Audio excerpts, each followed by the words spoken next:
নবীজি মিম্বারে উঠলেন, এক সিঁড়িতে পা দিলেন, বললেন আমি। দ্বিতীয় সিঁড়িতে পা দিলেন, বললেন আমি। তৃতীয় সিঁড়িতে পা দিলেন, বললেন আমি।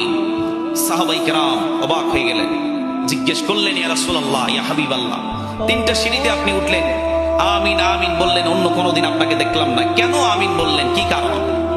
তখন নবীজি এক নম্বরে সাহাবীদেরকে বললেন, সাইয়্যিদনা জিবরাইল আলাইহিস সালাম আমার কাছে আসলেন, তিনজনের জন্য বদদুয়া করলেন, আমি নবী বললাম আমিন, ফেরেশতারাও বলল আমিন।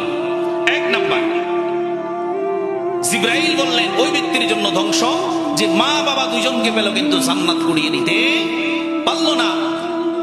কারণ নবীজির হাদিসের কথা, নবীজি বলেছেন, হুমা জান্নাতুকা ওয়া নারুক, মা বাবা তোমার জান্নাত, আবার মা বাবা তোমার জাহান্নাম।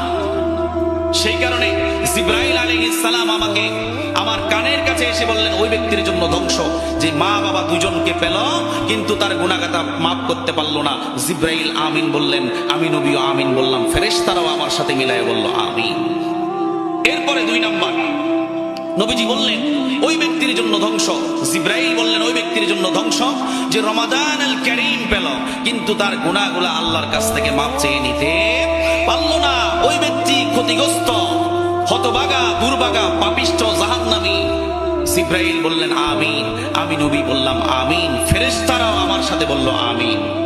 এরপরে নবীজি আমার বললেন, তিন নম্বরে জিবরাইল আলাইহিস সালাম আমার নিকটে আসলেন, তিন নম্বরে আমার কাছে বললেন, ওই ব্যক্তির জন্য ধ্বংস, ওই ব্যক্তি জাহান্নামী, ওই ব্যক্তি পাপিষ্ঠ, যে ব্যক্তি আমার রাসূলের নাম শুনলো, রাসূলের নাম শোনার পরে দরুদ পড়ল না, ওই ব্যক্তির জন্য ধ্বংস, ওই ব্যক্তি জাহান্নামী।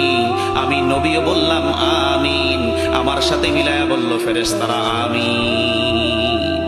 নাউজুবিল্লাহ বলেন না। এটা কি দোয়া না বদদোয়া? বদদোয়া। তাহলে রমাদান আল কারীম আমাদেরকে কাজে লাগানোর দরকার আছে না নাই?